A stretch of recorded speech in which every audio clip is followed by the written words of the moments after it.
My entire family is pressuring me to show mercy toward my older brother, even though he tried to force himself on my fiancé right in our parents' home. I'm a 27-year-old man, and I first crossed paths with my fiancé, who's 25 now, almost 7 years ago when we were both attending college. We were introduced through some common friends, and after about a year of getting to know each other, we officially started dating. When she was finally presented to my family, they all seemed really excited about her. Even my usually reserved mother, who tends to be cautious around people from outside our community, showed a surprisingly warm welcome toward her. I should clarify that my parents are immigrants who have always stayed connected to the local community where we live, which makes them generally guarded with people who don't share our heritage, even though it might seem prejudiced. Yet, despite that, they genuinely appeared to accept my fiancé. At this juncture, I want to highlight my older brother, who is 29 now. Before the horrible event that destroyed our relationship, I practically idolized him. He had always been my hero figure. I admired him for never letting the local kids intimidate him, and for always being protective of me and our younger sister, who's 22. He constantly reminded us that we shouldn't let anyone's attempts to bother or belittle us make us feel inferior, emphasizing we have every right to live where we do. When he was introduced to my girlfriend, they connected well and even struck up a friendship. With time, my fiancé bonded closely with my family, especially my siblings, and it wasn't unusual for her to spend time with them. She went shopping with my sister and my mom, enjoyed games of pool with me and my cousins, and was present at basically every get-together my family organized. During one of these large family parties, my entire family and I got pretty wasted. The party went late, and I ended up literally passing out on the living room floor. After everything wrapped up, my girlfriend's demeanor changed. She was acting peculiar. When I asked her about it, she confessed, "I think your brother tried to kiss me." Hearing those words instantly cut through my drunkenness, wiping away any haze. I urged her to tell me every detail. She explained that a group of guests had gone up to the rooftop to drink and enjoy the night air or something like that. Gradually, people left until it was only her and my brother remaining. They kept drinking and chatting, but at some point, she noticed that he was simply staring at her. Then, out of nowhere, he leaned in, attempting to plant a kiss on her lips. She was quick enough to dodge, and the mood turned painfully awkward, prompting her to leave. Once she told me everything, I took her home, and later that day, I confronted my brother, demanding his side of the story. He basically confirmed the same events and apologized, claiming that his intoxication had led him to act without thinking. He sounded regretful, but recalling that conversation still makes me seethe because, at the time, I saw it as a minor slip, a momentary lapse in judgment we could talk through by setting boundaries. Never in my darkest thoughts could I have imagined the unimaginable horror that would soon follow. From then on, things between my brother and me were tense. We barely spoke, and if we did, it was curt and overly polite, like we were acquaintances rather than siblings. Aside from us three, the only other person who knew anything was my sister, and that's because one day, when she and my fiancé were chatting, my sister asked why my brother and I had grown distant. My fiancé told her the story, and both she and I decided it was best not to share with the rest of the family to avoid driving a deeper wedge into what had once been a close-knit group. Months later, my family organized another big celebration, inviting numerous friends, relatives, and community members. This was the first time my girlfriend and my brother would be in the same place again since the incident.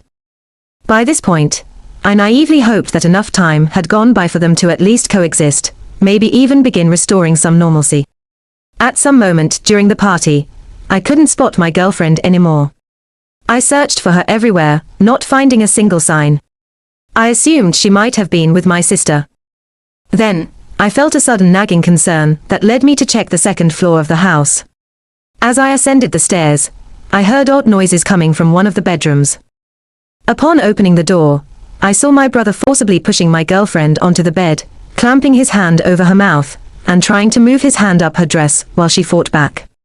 I reacted instantly, rage exploding inside me, and lunged at him, throwing punches without a second thought. My girlfriend managed to flee the room, running downstairs to summon help. By the time my father and uncles arrived, I was still pounding my brother.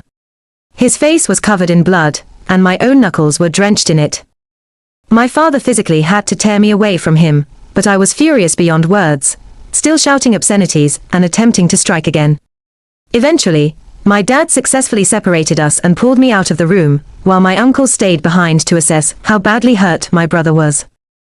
Once we were outside the room, my father demanded to know what on earth had provoked that level of violence. I was in such a rage and shock that it took me some time to form words, but finally, I blurted out that my brother had tried to force himself on my girlfriend. My dad just stared, looking as if his world had collapsed. He plopped down on the floor, ran a hand over his forehead, and remained mute for about 10 straight minutes, immobilized by sheer disbelief.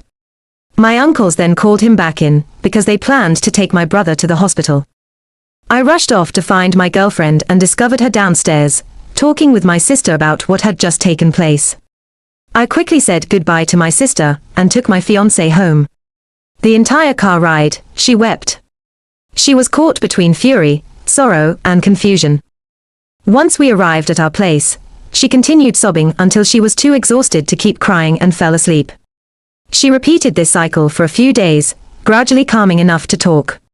During this aftermath, relatives called with updates about my brother's condition. I had broken his nose and dislocated his jaw. My mother was shell-shocked, refusing to believe her son had attempted such a despicable act. She couldn't reconcile the image of her child with this monstrous behavior. On some level, I understood she needed to cope in her own way, even if it meant denying the reality. From what I heard, after getting out of the hospital, everyone turned on my brother, condemning him. He lost his job and ultimately left the town. Over the next several weeks, I severed almost all ties with the outside world, focusing exclusively on helping my girlfriend recover. She was deeply shaken, so terrified by what happened that, when she tried returning to work about a month later, she had a panic attack, feeling constantly endangered and powerless.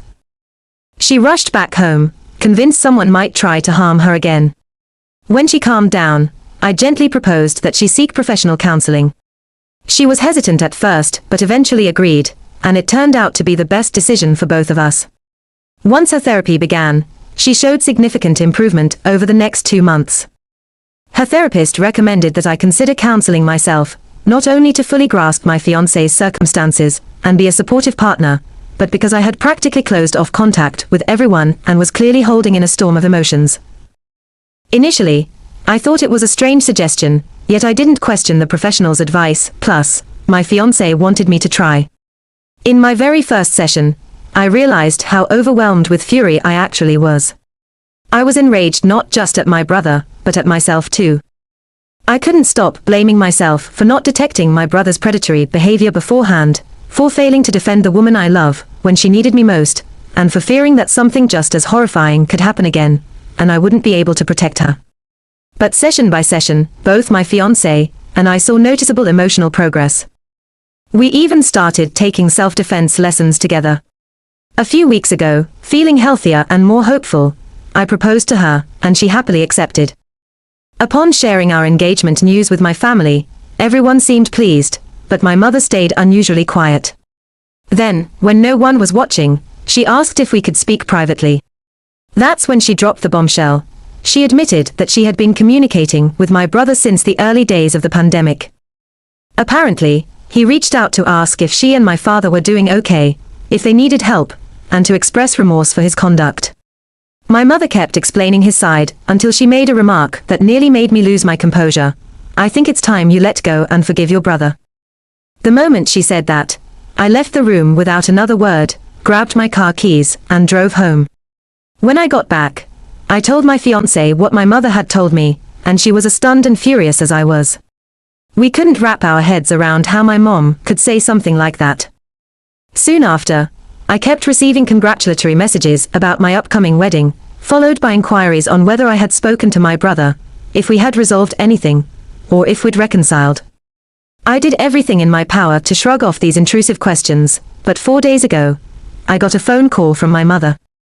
She informed me she had told my brother about my engagement, and that he was planning to return to town the following week, because he wanted to talk things out with me. I immediately argued with her, yelling that she had no right to share my personal information with him. Then, I hung up and severed contact with her. In the days since, multiple relatives have tried to tell me that my mother might be correct, that 4 years is a long time, and maybe I ought to give my brother a second chance. I reached my breaking point just yesterday, when my father phoned and insisted I should be a good brother, and attempt reconciliation, conveniently disregarding the violence and traumatizing act my fiancé endured at his hands. Now, it feels like everyone in the family, aside from a few who remain silent, has collectively decided it's been long enough to dismiss and forget the atrocity. I'm appalled that they can think like this. Honestly, it has shattered my faith in them, and I have no desire ever to face my brother again. I'm venting here because my therapist appointment got pushed back, and I felt a desperate need to pour out my feelings somewhere. If you're reading this, thank you for lending an ear. A pointed comment summed it up well. So your mother is protecting and expecting you to forgive someone who's a sexual predator. Maybe she's not outright prejudiced, but it's a pretty cruel stance. Does she think your fiancé's perspective matters less? How would she respond if someone tried to attack your sister? I bet she wouldn't be so eager to say forgive and move on in that situation. Your family is basically willing to sacrifice your safety, your partner's security, and your entire relationship with them just to play the happy family with a violent man. And she, as a woman, has the nerve to do this. She should be ashamed. Honestly, you might as well cut ties entirely. Now that they've made it clear they want you to just pretend it never happened and share holiday meals with your brother, who assaulted your fiancé twice, your partner knows they won't stand by her or you. They're effectively saying the violation that nearly happened under their roof is no big deal. They want her to attend barbecues, exchange Christmas gifts, and laugh around a table with the man who tried to sexually assault her. Let's face it, your mother likely never fully believed your fiancé's account from the start. She probably thinks it was an alcohol-fueled misunderstanding, or that you simply saw something you misunderstood, or some other ridiculous rationalization. As a mother and as a woman, her reaction is disgusting. She chose sides, and it wasn't yours. She's probably hoping you'll drop it and life will snap back to normal. But your fiancé will forever be terrified if he returns, not to mention the emotional betrayal she feels. So you should stay away and protect her. Update. My family is urging me to forgive my brother after he attempted to violate my fiancé. Hello, everyone. Honestly, I never planned to provide an update, or at least not so quickly. When I wrote my original post, I was just desperate to unload my emotions somewhere, but I didn't expect such supportive and empathetic responses from readers. I am truly grateful for every bit of kindness, and for all the good wishes sent to my fiancé. I'd like to respond to some recurring questions people had. First, some of you might have wondered whether I ever considered forgiving my brother. Let me be crystal clear. I am never going to do that. As far as I'm concerned, I don't have a brother anymore. That man ceased to exist in my eyes 4 years ago. Second, not every single member of my family wants me to forgive him. It's a smaller segment of my relatives that think I should let bygones be bygones. It wouldn't be hard to cut myself off from them if I had to, except for my parents. My sister, on the other hand, stands firmly by my side. She's my fiancé's best friend, and she saw firsthand how much my fiancé suffered during that terrible first month. Third, as for what I told my mother and father, I clearly stated that if my brother showed up in town, I would immediately cease speaking to them as well. I warned them I'm not joking. Fourth, some of you asked what my brother has been up to in the years since. From what my mom told me, he moved far away, legally changed his name, and started attending therapy, supposedly seeking reform. My sister and I didn't pry any more details out of our parents on that topic. Fifth, many have questioned why my brother isn't already in jail. Well, that's because after that horrifying night, I beat him so severely that he needed to be taken to the hospital.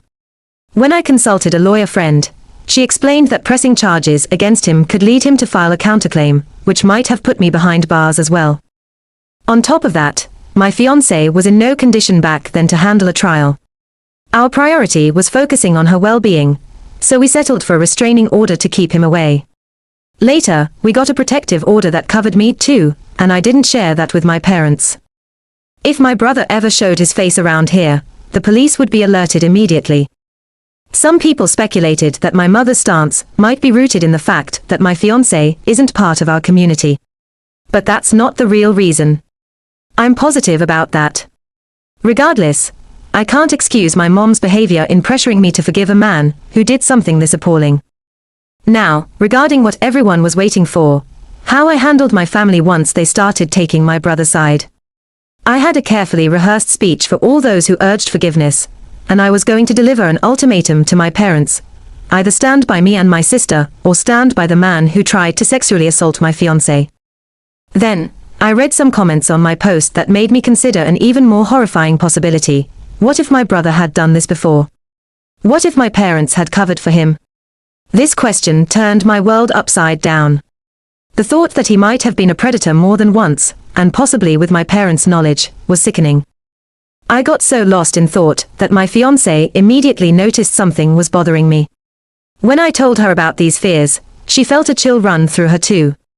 We decided to share our concerns with my sister, and we started asking around, friends, extended family, community members, about whether anyone had seen any similar behaviors in him. So far, most of my family members don't recall him acting violently, but they do remember that my brother could be unusually friendly with friends' girlfriends, or wives, sometimes a bit too flirty or touchy-feely. My sister contacted the sister of my brother's ex-girlfriend, and the ex's sister described him as having been uncomfortable and strange around her family. She recalled that her sister grew extremely quiet whenever my brother was around. She also mentioned he was over the line flirtatious with her, the sister.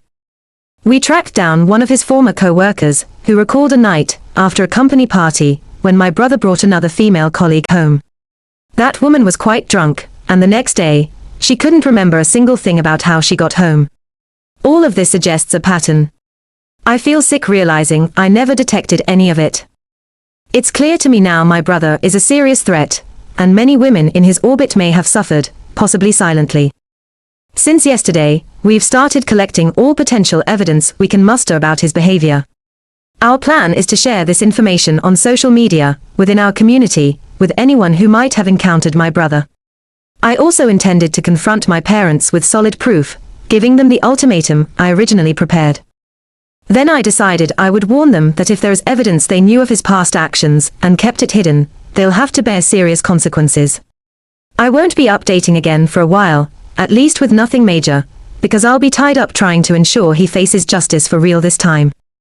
This is certainly not how I imagined life would be after proposing to the person I adore, but it needs to happen. My fiancé remains unbelievably brave. She's confronting her trauma head-on, determined to help anyone else he might have hurt. I'm so incredibly proud of her. Thank you again to everyone who offered support and warmth. The OP clarified a small error in the phrase, a man who tried to ROP his brother fiancé or me and their daughter. He meant to reference his sister, who is pregnant, not an additional scenario. Second update, my family wants me to forgive my brother after he attempted to force himself on my fiancé.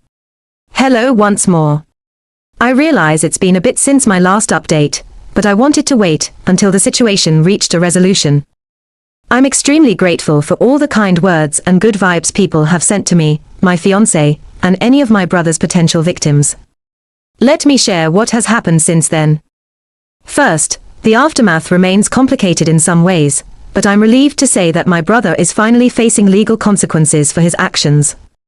In my previous update, I mentioned that my fiancé, a few friends, and I started looking deeply into my brother's past to see if there were other women he might have assaulted or harmed. By the end of our investigation, we found 8 women, my fiancé included, who claimed to have experienced some form of sexual misconduct by him. These included former girlfriends, former co-workers, and even 2 colleagues he had at his more recent workplace. I said earlier that I planned to reveal the evidence to my parents and then share it widely on social media to ensure everyone recognized the monster my brother was. But we changed our approach based on our lawyer's counsel. She pointed out that showing the evidence publicly, or confronting my parents right away, could risk them trying to hide, or destroy certain things that might incriminate him. Worse, my brother might claim we were defaming him, potentially complicating the legal process. So we chose to keep the information under wraps until we could coordinate with the authorities. Because of that, there was no dramatic showdown with my parents, or a big social media expose, at least not at first. I also ceased all communication with my parents, as I no longer trusted them. My sister, however, pretended neutrality and maintained contact with them, but behind the scenes, she was helping me gather crucial pieces of information. Through this, she discovered more details about my brother's life while he was away. Apparently, after he fled our town, he reconnected with a friend on the other side of the country and spread the false story that we had disowned him for having an affair with my fiancé. My parents, at the time, refused to support him, so he was forced to carve out a new life. Then, when the pandemic hit, he reached out to my mother again, and she and my father actually visited him multiple times. The biggest surprise was finding out he had a daughter. The child resulted from a one-night stand in April 2021. My brother agreed to be a co-parent with the mother, who did not want marriage, and their daughter was born in December 2021. My parents and sister had met the baby. When I learned about my niece, it felt like an icy wave of shock crashed over me. It changed everything, because the involvement of an innocent child and her mother meant there were two more people at risk from my brother's behavior. Despite the stress, my fiancé has been a rock. I can't fully imagine how hard it is for her, revisiting her trauma so she can protect others. All I can do is support her wholeheartedly. Finally, one day, we received word that my brother was visiting my parents again. The authorities showed up at my parents' door, and according to my sister, the moment he realized it was the police, he tried to bolt. He attempted to fight them off too, which ended with him getting shocked by a taser gun and adding assaulting an officer to his growing list of charges. 2 days later, he was officially placed in custody and sent to prison as he awaited trial. The trial itself was excruciating. 8 women bravely came forward to share their experiences. 2 of them broke down into tears on the stand. My fiancé maintained a stoic demeanor while testifying, but after we were alone, her calm facade crumbled, and we sobbed together until I could soothe her. Watching my parents and sister testify was also tough. Seeing them retell everything was proof of how much damage my brother had caused. The entire ordeal was the hardest week of my life, though I can't begin to grasp the depths of pain and trauma these women endured. In the end, the court found my brother guilty of all 8 charges of sexual misconduct and assault. He will spend the rest of his days in prison. Naturally, he made a final attempt to accuse me of excessive use of force for beating him so severely years before, but the judge threw that out. As for my niece, her mother was initially in denial, but once we presented her the evidence, she cooperated fully. She wants nothing to do with him now. About my parents and those relatives who sided with my brother, I'm finished with them. I don't see any possibility of repairing that relationship. I've lost that part of my family, but I'm choosing to focus on the future I can build with my fiancé and the supportive people in our life. She and I both feel a huge weight lifted, not just for us, but for every victim my brother hurt. I have so much respect for them and for those who shared similar stories in the comments of my earlier posts.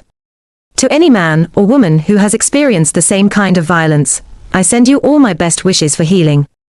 And if you're too scared to speak up, I hope you can find someone who will stand by you. If this saga has taught me anything, it's that more people are willing to help than we might think. I see this whole period as one chapter closing and a new one opening. With my brother gone, I look forward to a life of peace with the incredible woman by my side. Hopefully, her story can inspire others to come forward if they've been mistreated. This post is marked concluded because, honestly, what was my family thinking? Forgiving someone for such a vile act that could inflict lifelong trauma. I hope anyone in my shoes finds the strength to walk away and have a beautiful journey with the one they love, far from toxic relatives.